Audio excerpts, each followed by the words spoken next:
سبحان اللہ سبحان اللہ. شیشوں میں چمکا سامنے شیشوں میں چمکا ہمارا نبی. ہمارا نبی. محترم حضرات وقت بہت چلا ہے فقط 2 منٹ آپ برداشت کریں بس 2 ہی منٹ 2 سے میں آپ کا زیادہ ٹائم نہیں لوں گا لیکن نہیں آپ شرنی بھی لے آئے میں پرہیز میرے مالک ہوگا تو شرنی لے آئے لیکن نہیں بس شرنی آپ آئے گی میں کیا کہتے ہیں محبت کے ساتھ کہہ سبحان اللہ. ایک آخری بات تاکہ میں گزر جانا چاہتا ہوں محبت کے ساتھ کہہ دیجیے سبحان اللہ. یہ ہندوستان ہے بولیے ہے کہ نہیں یہ ہندوستان ہے اور اس ہندوستان یہ بہار صوبہ ہے اور اس بہار میں یہ جو گاؤں ہے یہ ہنومان نگر پٹی ہے. بولیے اپنے گاؤں کے نام پر خاموش ہے بولیے نا سبحان اللہ. سبحان اللہ. یہ ہنومان نگر آخری بات یہ آخری بات ہنومان نگر. اس ہنومان نگر کی دھرتی سے بہت سارے لوگ ہوں گے جو حج کے لیے گئے ہوں گے عمرے کے لیے بھی گئے ہوں گے لیکن حج کے لیے بھی گئے ہوں گے عمرے کے لیے بھی گئے ہوں گے. کہاں جاتے ہیں عمرہ کرنے کے لیے؟ سعودی عربیہ مکہ جاتے ہیں. محترم حضرات میں ایک بات آپ کو بتا کر گزرنا چاہتا ہوں اپنے دل میں بیٹھا لیجیے آخری بات کہ جو کچھ لوگ کہتی ہیں کہ مصطفیٰ کچھ دیتے نہیں مصطفیٰ کچھ دیتے نہیں ہے کہتے کہ نہیں معاذاللہ مصطفیٰ کی کوئی طاقت نہیں ہے مصطفیٰ کچھ نہیں دیتے ہیں مصطفیٰ کے اندر کوئی طاقت نہیں ہے. لیکن محترم حضرات ہم سنیوں کا یہ عقیدہ ہے کہ میرے مصطفیٰ چاہے تو میرے مصطفیٰ چاہے جو فقیر ہو وہ بادشاہ بن جائے میرے مصطفیٰ چاہے جس کے نام اعمال میں گناہ کی قتل ہو اسے جنت کا پروانہ مل جاتا ہے. تو بولیے سبحان اللہ. آخری بات اپنے گاؤں کے نام پہ بولیے سبحان اللہ. محترم حضرات حج کرنے کے لیے سعودی عربیہ جاتے ہیں. محترم حضرات آپ حج کرنے کے لیے جاؤ اور میرے یاروں پس پٹی کے رہنے والے فجر سنی مسلمانوں ہنومان نگر کی دھرتی پہ بسنے والے فجر سنی مسلمانوں آپ حج کرنے کے لیے جاتے ہو عمرہ کرنے کے لیے جاتے ہو کہاں جاتے ہو مکہ جاتے ہو. محترم حضرات جب انسان مکہ پہنچتا ہے اور وہی مکہ پہ پہنچنے کے بعد وہاں پہ جو ارکان ہے حج کے ارکان ہے وہ ادا کرتے ہیں. حج کا ارکان کیا ہے؟ خانے کعبہ کا طواف کرنا حجر اسود کا بوسہ لگانا صفا مروہ کا سیر کرنا اور بھی دیگر ارکان ہے. لیکن وہ ہندوستان میں بسنے والے غیر سنی مسلمان وہ پس پٹی کے سرحد پہ رہنے والے غیر سنی مسلمان آپ حج کرنے کے لیے جاؤ سعودی عربیہ جاؤ. سعودی عربیہ میں پہنچنے کے بعد آپ خانہ کعبہ کا طواف کرو. خانہ کعبہ سے خانہ کعبہ کے طواف کرنے کے بعد جب پلٹ کر کے اس سے سوال کرو گے کہ وہ خانہ کعبہ میں نے تیرا طواف کیا ہے وہ خانہ کعبہ میں نے تیرا چکر لگایا ہے کیا تو مجھے جنت میں جانے کی گارنٹی دیتا ہے؟ محترم حضرات آپ کو جواب ملے گا وہ ہندوستان سے غیر سنی مسلمان وہ ہندوستان سے آنے والے غیر سنی مسلمان وہ ہنومان نگر کی دھرتی سے آنے والے غیر سنی مسلمان میں تجھے ثواب تو دے سکتا ہوں لیکن جنت میں جانے کی گارنٹی نہیں دے سکتا.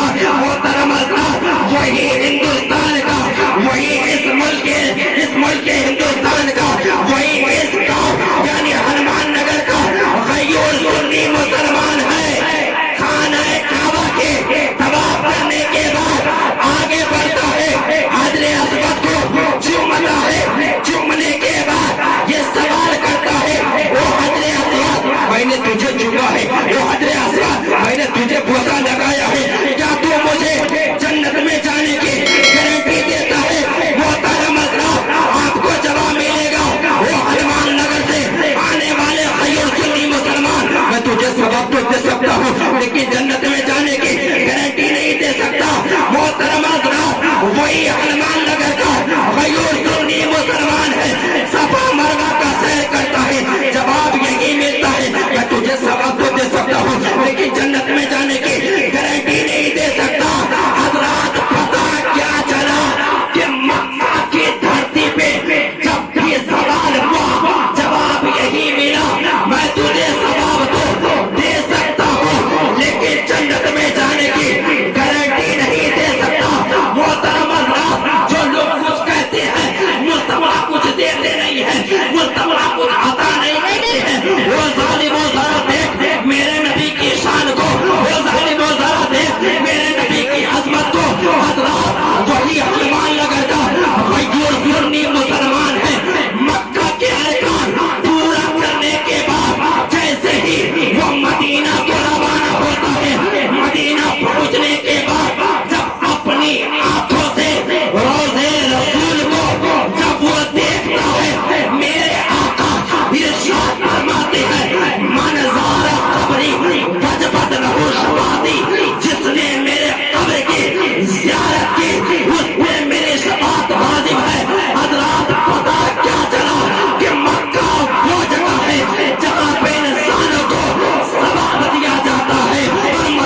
کرتی ہے رب کی بارگاہ میں دعا ہے کہ اللہ تبارک و تعالی میرے بولنے میں حضرات کو سننے میں کسی بھی قسم کی غلطی خامیاں عمدہ سہوا لفظ مانا ہو گئی ہو تو اللہ تبارک و تعالی معاف عطا فرمائے کہ آمین ہم کرو مجھا بولے نا آمین اللہ تعالی اسے معاف عطا فرمائے محترم حضرات اللہ کی بارگاہ میں دعا کے پاک پروردگار عالم جو کچھ میں نے بولا سب سے پہلے مجھے عمل کرنے کی توفیق و رفیق عطا فرمائے اس کے بعد میرے تمام سامعین کو اس پر عمل کرنے کی توفیق و رفیق عطا فرمائے محترم حضرات زندگی باقی رہی حالانکہ میں سوچ رہا تھا بہت کچھ سنانے کا ہے کہ نہیں مطلب بے شمار میں تو کچھ ابھی سنایا نہیں ہے کہ نہیں یہ تو مطلب لوگ عاشق رضا حبیب چترویدی کے نام سے جانتے ہیں کہ نہیں پہلی دفعہ آپ کے دیار میں ہنومان نگر میں آ چکا ہوں لیکن 20 پٹی کی سرحد پر پہلی دفعہ آیا ہوں لیکن تو اس لیے مجھے پتا نہیں کہ آپ کس طرح سے سنتے ہیں نہیں سنتے ہیں بہرحال میں نے اپنی محبت کو پیش کیا اور آپ نے اپنی محبت کو پیش کیا محترم حضرات رب کی بارگاہ میں دعا ہے کہ اللہ تبارک و تعالی تمام خامیوں کو معاف عطا فرمائے اور میرے ساتھ آپ حضرات بھی توبہ استغفار پڑھیں استغفر اللہ ربی بالکل سبھی ہو تو بولے اور آپ اپنا کلمہ ساری کائنات کا کلمہ جس کلمے پہ ساری کائنات کو ناز میں یہ کرتا ہوں کہ جس کلمے پہ میرے رب کو خود ناز ہے ہم آپ اس کلمے کا بیت کر دیتے ہیں محبت کے ساتھ کلمہ طیب حق لا الہ الا اللہ محمد رسول اللہ صلی اللہ علیہ وسلم محترم حضرات جب میرے آقا دنیا کی تھی جلوہ گر ہوئی تھی تو جہاں جانے سے صلاۃ و سلام کی صدا بلند ہو رہی تھی آج ہمارا بھی